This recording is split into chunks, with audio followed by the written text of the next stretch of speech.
A lot of interesting gigs, including covering the Olympics in Athens, the home of the Olympics. So one day you got the tap on the shoulder to be foreign correspondent and you were shipped off to Africa. That must have been a realisation of something you planned for a long time. Yeah, so I was actually at the Olympics and I was sitting at the shot put in Olympia, which they ran as kind of a display event at the Athens Olympics, when I got a call from the head of ABC International saying, you've got the job as Africa correspondent. So it was interesting because it's one of those things, I think, in professional life where if you have a specific ambition to do something, I felt like I'd been fighting to try and do it for some time. I'd applied for a few postings and not got them. But then when it happened, it was the most natural thing in the world. I was already overseas reporting. I was very well equipped for the work. I ticked all the boxes. And this was at a time in media where the job was evolving so much, because you've got to remember that when I first started in journalism, I was doing radio only, and you were very much a radio journalist. By the end, I was doing radio, television, 24-hour live crosses, writing for the website, writing analysis, the whole spectrum of stuff. And so it really changed over time. But in that moment, it was very much like, yes, I'm ready for this. That said, I do recall having a moment of thinking, oh my God, like it's 48 countries in Africa and roughly half of them are conflict zones. This is going to be really challenging. But I think it was a formative experience for me because I just sort of tried to break it down and think just one thing at a time, one trip at a time, one adventure at a time, one challenge at a time. And it was a difficult job because it was a solo job where often I was travelling on my own, carrying about 70 or 80 kilos of camera kit in remote Africa as a white woman, and I was very visible. And they're really high risk environments, but it was exciting and it was very empowering for me as a young woman to be able to do that. You're on the record of having faced a number of very confronting scenarios in Africa that most of us are fortunate enough not to ever have to be faced with, including genocides or civil wars in Sierra Leone and South Sudan. Was there anything in your training or your background that helped prepare for that? No, I don't think there is. And look, I think that, over that period, because you've got to remember that I first went to Africa I think it was at the end of 2004. So there's been a massive evolution in sort of attitudes to mental health and PTSD and exposure to trauma over that time. But then it was kind of like, oh, well, off you go. And it was very different then too to now in terms of risk management from the organisation. I mean, I would go out into... I remember setting up the satellite phone, which at that point was like a sort of a three-winged panel out in the dirt on the border of Kenya and Somalia, where we were staying in a mission and calling the foreign desk. Had to sort of hook it up to my laptop to just even make a phone call. And I think it was the first time I checked in with them in about 2 weeks. So it was just so different to now. You would never get away with that now. And my first assignment when I got to Johannesburg was to go to Sierra Leone, at the tail end of a really long-running, vicious conflict, and sort of arrived. And I'll try and give the abridged version, but when you land in Freetown in Sierra Leone, you land at the airport and it's like a milk run flight from Nigeria, and it stops in all the little towns up on the West African coast and really dodgy planes, and people putting chickens in the overhead lockers and all sorts of stuff. And it was like, I'm just this, young woman from Australia, I had no idea what I was doing, really. And then you land at Freetown Airport and they give you a piece of wood and say, okay, get on the helicopter now. So there's a massive wetland in between the airport and the town. And then we got on this old Russian bird with no windows and wires all hanging down from the ceiling of the chopper, and all the bags are just chucked in the back, and you're kind of like, oh my God, if my mother saw me doing this, she'd be freaking out. And then of course you get there and half the people in Sierra Leone have had limbs amputated because the signature of that conflict was people having their arms and hands cut off. And so it's very intense, but also you're trying to do your job, and like there's the electricity's going off every 5 minutes, and there's no sewerage, and you're trying to get to the minister for whatever to ask the questions that you need to ask for the story that you're doing everything is logistically difficult. But it is such an amazing learning experience, because at the end of the day, for me as a journalist, I had to deliver the story that we were trying to do. So you find a way, you ask the questions, and it's quite, I think it's quite different to journalism now, and I talk about this a lot when I talk to journalism students, which I do often, and I've taught journalism as well, is that, sometimes you have to actually walk out the door and go and knock on a door and ask the person directly rather than sending an email, because that was certainly the way that I sort of grew up as a baby journo. You had further dangerous times when you went to Southeast Asia and covering the red shirt uprising in Bangkok. Tell us about that. I believe you were in the midst of gunfire and fearing for your life. Yeah, it's probably the scariest thing I've done. I've done more traumatic things in terms of what I've seen or experienced. But the thing with the red shirt protests in Bangkok was that, so we'd come back from Africa. We came back, I was pregnant with our first child, our son Aki. Came back a few weeks before he was born, and then I 12 months later I was pregnant again with Pearl. And then when Pearl was about 4 months old, we moved to Cambodia for Rowan's work, and so we were there for 12 months, and then we moved to Bangkok, and I was Southeast Asia correspondent. So I had a 3.5-year-old and a 1.5-year-old or something like that. And we landed into this massive civil unrest where the red shirt protesters, who were basically a pro-democracy movement, shut down the city. And our house was right in the middle of it. So, those of you who saw the television coverage at the time might remember that there were all these sharpened bamboo spikes that they used to make these barricades at the end of all the roads with tyres, and it was really quite sort of like the French Revolution kind of vibe. And there was one at each end of our street. We were literally right in the middle of it. It went on for several months, and then of course eventually the Thai military moved in to clear out the protest. By that point, Rowan had moved the kids out of the city, ironically back to Phnom Penh, that historically, has had its own share of conflict and tragedy. But I was left in Bangkok as the army literally pushed bulldozers through these barricades, running around trying not to get killed. And several journalists were shot and killed during that. We saw lots of death in front of us. And there was certainly a moment during the clearing of the city by the military where myself and the TV crew were under one of the SkyTrain bridges in Bangkok, and there were literally bullets flying all around us. And because you're in the middle of a big city full of skyscrapers, it's really difficult to know where the gunfire's coming from, as we're just sort of pinging between all the skyscrapers. And I thought, if I get killed here, what happens to my kids? That was, probably the scariest moment that I've had, where we were literally sort of pinned down. But of course, live to tell the tale. And all went home to my house with my two producers and our driver and our cameraman, closed all the shutters, battened down the house, and there was gunfire all around us. But we managed to get out and do our reporting, and of course they cleared the city, and life went on. Did the kids find Bayside a little bit boring? The kids they're interesting kids for their age, I think. Our son's 18, our daughter's almost 17. Particularly the older one has, I think, a different worldview to most 18-year-old boys. He was old enough during that time, even in Bangkok, to sort of understand that he was in the middle of a political crisis.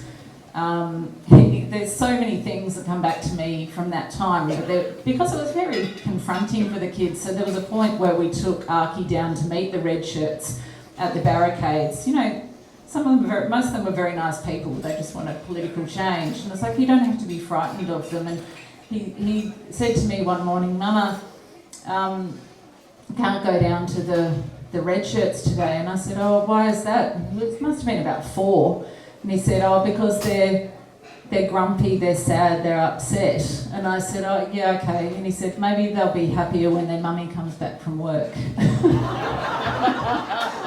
It was like through the eyes of a 4-year-old child. But, you know, before Rowan evacuated the kids to Cambodia, he took them to a hotel sort of slightly out of the city in Bangkok, and I went to see them before they flew out. And there was a floor-to-ceiling window. You know, obviously it was a high-rise hotel looking out over Bangkok, and there was just smoke rising across the whole city. You know, it was just like this unbelievable scene of a modern city. And so my kids grew up in that, and I think for Archie particularly it's been quite formative having those experiences. I seem to have sort of been able to attract chaos wherever I've gone as a journalist, and arguably as an MP as well. So, you know, went to the US with everyone in the world thinking Hillary Clinton was going to win the 2016 election, and Donald Trump sort of being dismissed as a bit of a joke candidate, and then ended up covering 4 years of Donald Trump, and it was relentless. It was fascinating, but from the point of view of someone trying to run a news bureau with 3 journalists and a couple of cameramen and a couple of producers in a 24-hour night news cycle where all the ABC wanted was coverage of this massive unfolding story for 4 years. It was really challenging. And I was pretty much, like, my whole life was ruled by waking up in the morning at 6 a.m. and going, what has he done now? Because it was politics via Twitter at that time for Donald Trump. I would say, I mean, I've said it before a couple of times, that, well, obviously I met him several times in different contexts, but a couple of times I took the kids to the White House, and he was incredibly generous and friendly to them, spent time chatting to them, and was very warm and personable with them. So what you kind of expect from Trump is not necessarily what you get, and it's quite interesting, the sort of different dynamics in one person's personality. And I guess no one's a straight line, and no one's perhaps exactly as they might seem as they're portrayed in the media. Run for either of the major parties because I'm just not ideological enough. I see costs and benefits in both of their sort of ideologies, but maybe I was an ABC journalist for too long. I sort of taught myself to see the goods and bads in both and not take a side. And I think it was early in 2021, there was talk of an independent running in Flinders against Greg Hunt. And I thought, oh, that's interesting. I've been sort of reading about it in The Age and such. And then it was Ange who rang me after being approached by Sue Barrett from Voices of Goldstein to say, would you be interested in running as an independent? And I said, no, why would I do that? And also, we can't win in this electorate. You know, it's been the Liberal electorate in its various forms since Federation. It's just not a hope in hell. But Sue was very tenacious in terms of pursuing me to do it. And of course, we had lots of family conversations. My husband was just like, nah, terrible idea, don't do it. But the kids were, I think maybe because of the way they've grown up, but they were like, no, you can make a difference here, and you're someone who can do this. The experiences that you've had, the communication skills and other things, and knowledge of politics, etc. So I think it was Archie in the end who said, someone's got to do something for us, Mum. And then I said, well, it's going to be a huge amount of pressure. And Pearl said, you thrive on pressure. I was like, oh, okay, rightio. And then poor Rowan just had to suck it up. So you seem to organically bring along with you a whole lot of people, some of whom are here tonight to join the campaign. It must have been very gratifying to see how many people got behind you and how quickly and how that stuck with you. Oh yeah, I mean, I'm so grateful for everyone who's in the room tonight, who's been involved, and you know, I know we're not done. I'm not sure exactly what the shape of that is, but there's so much passion.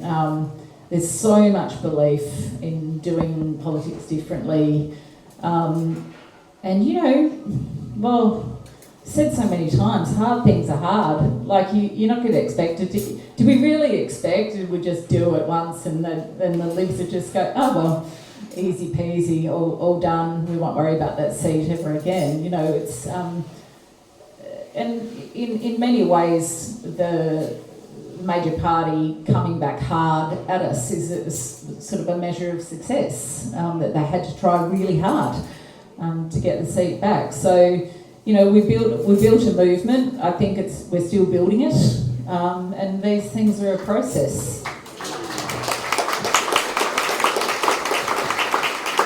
You were very forthright on a number of issues, including eating disorders, gambling advertisements, the environment, gender equality, to name a few. Is there any in particular that you saw significant advances in during your time there that you're particularly proud of? Look, I think everything. I think the unfortunate thing, obviously, about losing the election, there's lots of unfortunate things, but one is there's a lot of half-done work that just stopped. Like, there's a lot of things that we've made significant progress on. Eating disorders is one. Lots of gender equality work. You know, we were able to change several different pieces of legislation. We're able to really move the needle on, you know, pushing the government on things like the gender wage gap, support for single parents, elevating the issues around violence against women, family violence, sexual violence. Obviously, climate and energy is a massive, you know, continuing piece of work, and there are immense social licence issues in that space, and you really need, I think, good people communicating the benefits of that change to actually enable that. So people often sort of said to me, did you find it frustrating being in politics? And not really, because I felt like you always want to move things faster, but I think we were able to achieve a lot in a very short time. If I have a frustration, that's just having to stop dead overnight with so much unfinished business. And there's a lot that needs doing. There really is. Was there any particular issue that you found that was more difficult than others to progress, or you just faced outright obstruction? Look, I think the most obvious one is just the continuing culture wars around climate policy. And, you know, if nothing else, if we're completely to sort of park what the people in this room might think around the sort of moral and ethical obligation and our obligation to our children for the future of our country, there's also just some really dumb economics in all of the flip-flopping that's going on, and it's just bad for our economy. And from that point of view, it's also it's bad for our communities now, and it's bad for our kids into the future. It's bad for companies who are trying to invest in the energy sector, and there's just an immense amount of self-serving politics in that space, and that's really infuriating. And I think it's well, I described it in a piece I wrote for The Guardian a couple of weeks ago in regard to Barnaby Joyce and Michael McCormack with their latest sort of flight of fancy around, you know, getting rid of net zero targets completely. It's reckless and it's irresponsible, because at the end of the day, coal-fired power plants are dying and industry doesn't want to invest in them. So what form of energy do we plan to have, guys? You know, we have to set a path and stick to it. Big question, across a couple of bruising campaigns and your time as a federal MP, how do you look back? Are there any overriding emotions or thoughts that come from that?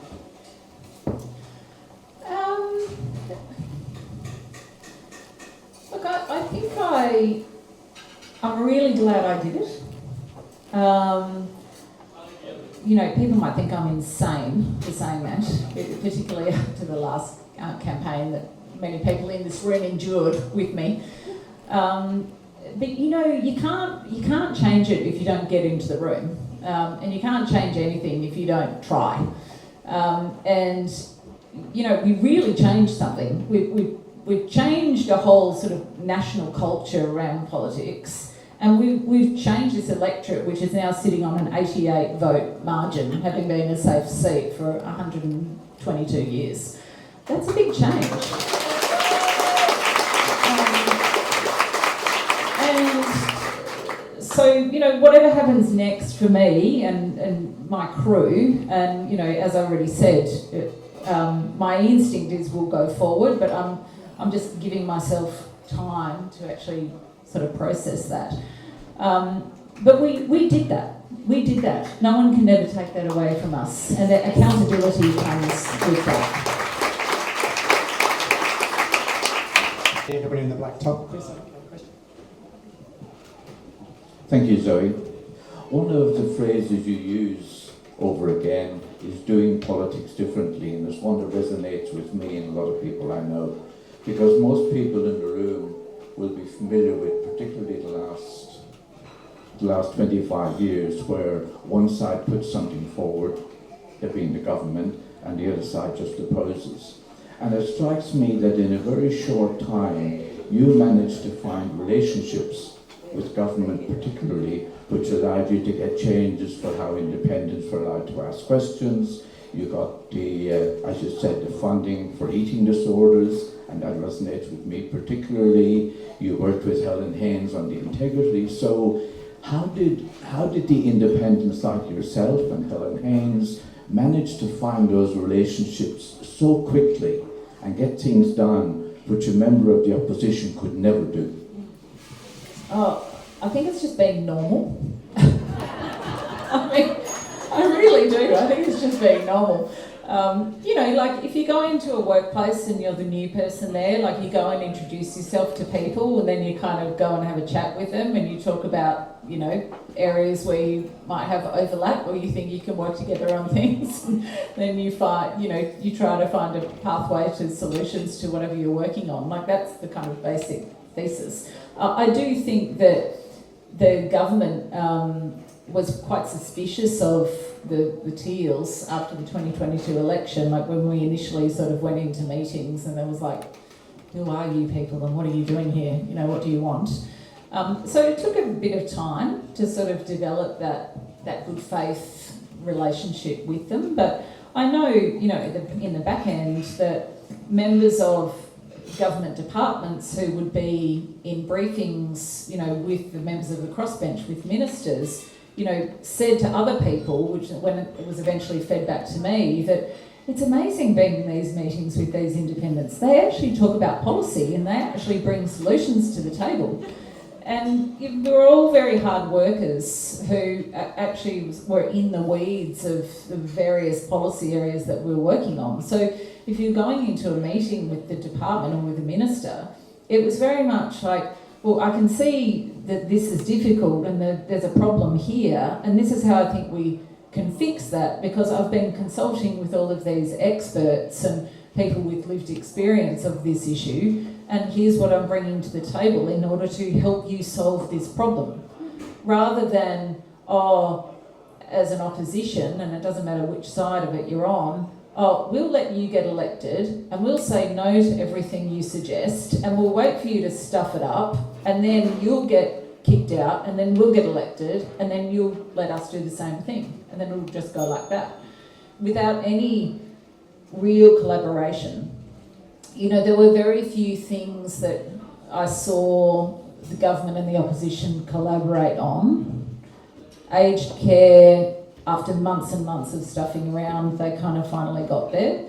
And obviously they collaborated on the donation reform legislation because they had a common interest in, you know, thwarting the rest of us. But other than that, they don't get around a table and talk about stuff in a productive way. And the independents create a bridge there to do that that's extremely productive. And it's satisfying too. Like it's a big deal to be able to, you know, Ange and I spent so much time in a room with the health minister, for example, stacking up evidence on eating disorders and why they needed to put money into it. And then when you finally get, when you get that call to say your in-home eating disorder program is funded, it's amazing. It's huge. Like, it's not easy to do. But the relationship building is incredibly important. And I think where it comes from is good faith collaboration. We're not trying to, stick you in the background. There's nothing Machiavellian going on here. It's just how to I'll tell you when I think you're making bad policy, I'll call it out hard. And if you don't listen and if you're behaving badly, you're going to hear about it. But if you're happy to get around the table and hear the evidence, we will help you make better policy. And that's really how it worked, straight up. The genesis of the community independence movement actually was that, to some degree, the kitchen table conversations, getting people in a room who had different views from totally polarised political positions to say, let's talk about this. Let's listen to each other and then try to sort of move forward productively. And it sounds cumbersome and it's really labour intensive, but until we get back to that, these gaps will continue to widen, and it just makes it more and more difficult to actually also achieve these big policy changes that we need because of the fraying trust that is created in that kind of environment where if everyone's angry at each other all the time and no one's ever listening to each other, how do you ever actually convince people that we need this tax reform, or we need this energy policy, or we need this housing policy for the future of our kids? And it's actually like a massive existential question. And I think that it's incumbent on everyone, like in community and in leadership, to try to resolve that. Thanks, Zoe. That is about all we have time for. Some massive thanks to Ian Bland. Thank you for the intro, and also Guitars Plus and Chris and the band for the musical entertainment. Thank you, Chris. Hobson's for hosting the event, and as Ian said earlier, there's a petition on the table. We've talked about taking on uphill battles and fighting the good fight till the end, so nothing's over till it's over. So if you do feel passionately about keeping environments like Hobson's, which is a local institution, then please do sign up to the petition, and we'll keep fighting until there's no fight left to be had. So thank you to Hobson's. Thank you to the Sandringham Street Art Project, Ian and the team, for bringing the event together, and there'll be more tales from the Fireside going forward to be announced. Also the Sandringham Traders Association work closely with Sandringham Street Art Project.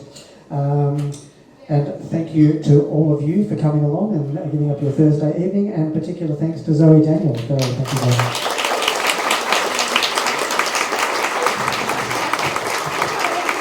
And Angela Griffiths.